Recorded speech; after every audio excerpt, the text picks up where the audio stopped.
محمد سيد الكونين والثقلين والفارقين من عرب ومن عجم. یہودیوں کے سلسلے میں رب تعالیٰ فرماتا ہے کہ یہ ایسے خطرناک منصوبے بناتے ہیں، ایسے خطرناک پلان بناتے ہیں، اپنے سارے دجالی فتنوں کو قائم کرنے کے لیے دنیا کی کوئی طاقت نہیں چھوڑتے، ہر چیز کا سہارا لیتے ہیں. حتیٰ کہ میں آپ کو بتاؤں، یہودی مذہب میں اپنی سگی بیٹی یا بہن کو کسی کو بہکانے کے لیے بھیج دینا وہ عبادت سمجھتے ہیں. ان کے نزدیک یہ عیب نہیں. اگر ان کی بیٹی یا بہن کسی کو بہکانے کا ذریعہ بن جائے تو اس کی فضیلت یہ بیان کرتے ہیں کہ یہ سچی اور پکی یہودی عورت ہے. لا حول ولا قوت الا باللہ. ایسی ساری نیچ قسم کی حرکتیں کر کے بھی وہ پوری دنیا سے لوگوں کے عقیدے کو ختم کرنے کی کوشش کرتے ہیں. آخر آپ سوچتے ہوں گے کہ یہ بار بار یہودیوں کے رد میں باتیں آتی کیوں ہیں؟ میں آپ کو بتاؤں، یہودیت اب ہے نہیں، نام میں استعمال کر رہا ہوں یہودی، ورنہ پہلے ایک مذہب تھا یہودی جس میں حق ایمان والے علماء بھی تھے، ایمان والے لوگ بھی تھے. یہودی مذہب بھی ایک زمانے میں موسیٰ علیہ السلام اور بھی کئی انبیاء اکرام علیہ السلام آئے ہیں، ان کے زمانے میں یہ حق پر قائم تھے، ایک خدا کی عبادت، رسولوں کو ماننا، شریعت پر عمل. لیکن بعد میں چلتے چلتے اب یہ یہودی بھی نہیں رہے. نام صرف ان کو پہچاننے کے لیے میں بتاتا ہوں یہودی، ورنہ اب کے دور میں جو جیوز کہلاتے ہیں یہودی، یہ یہودی نہیں، بلکہ ان کا کوئی خدا نہیں، ان کا کوئی نبی نہیں، سوائے شیطان کی عبادت کے وہ کچھ نہیں کرتے. ان کو عربی میں عبدۃ الشیاطین کہا جاتا ہے، یعنی یہ شیطان کی عبادت کرتے ہیں. اس کو راضی کرنے کے لیے انہوں نے ہر ملک میں ایک سینٹر قائم کیا ہے. سال میں جون کے مہینے کے آخر میں ان کی ایک گیدرنگ ہوتی ہے، ایک اجتماع ہوتا ہے. اس میں بڑے بڑے سیلیبریٹی آتے ہیں اور ہر وہ گندا کام اس محفل میں کیا جاتا ہے جس سے شیطان راضی ہو. خواہ وہ جان دے کر کے بلی چڑھانے کے معاملات ہوں یا گندی حرکتیں کروانی ہوں، لواطت ہو، زنا ہو، سحاق ہو، ہر طرح کی گندی قسمیں وہاں کروائی جاتی ہیں. بدلے میں شیطان سے یہ مانگا جاتا ہے کہ ہمیں دنیا کی حکومت دے جائے. تو ابلیس لعین دنیا کے تخت و تاج پر بٹھانے کے لیے ان کو بھرپور کوشش کرتا ہے، ان کی مدد کرتا ہے شیطان. یہ آج کی بات نہیں، تقریباً 4000 سال پرانی یہ روایتیں ان کی رہی ہیں. جو بھی حق کی دعوت دینے آئے تو ابلیس لعین سال کے اخیر میں اپنے پجاریوں سے یہ کہتا ہے کہ فلاں کا قتل کر دو، ورنہ وہ قوم میں میرے خلاف زہر اگل رہا ہے اور ایک خدا کی عبادت کی طرف لوگوں کی بھیڑ جمع کر رہا ہے، یا تو اس کا ایمان خراب کرو یا اسے جان سے مار دو. تو یہ ابلیس لعین سے یہ میٹنگ میں سب طے کر کے آتے ہیں. پھر حقانیت کی دعوت دینے والے، خواہ وہ علماء صالحین ہو یا مشائخ اعظام ہو، ان کو یا تو خریدنے کی کوشش کرتے ہیں یا تو جان سے مارنے کی کوشش کرتے ہیں. ہر زمانے میں انہوں نے یہی کیا. عیسیٰ علیہ السلام کے ساتھ بھی یہی کیا.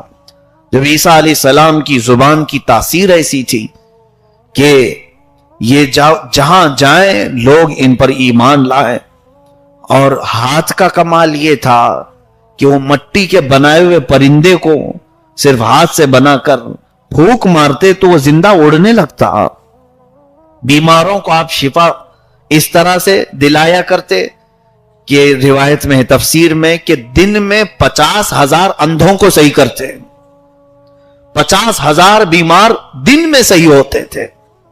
کوڑ کے بیمار، برس کے بیمار، سفید داغ والے، دن میں 50,000 لوگ جس سے صحت یاب ہو رہے ہو، کیا وہ اس پر ایمان نہیں لائے؟ یہ چیز ابلیس لعین کو کب گوارا ہو؟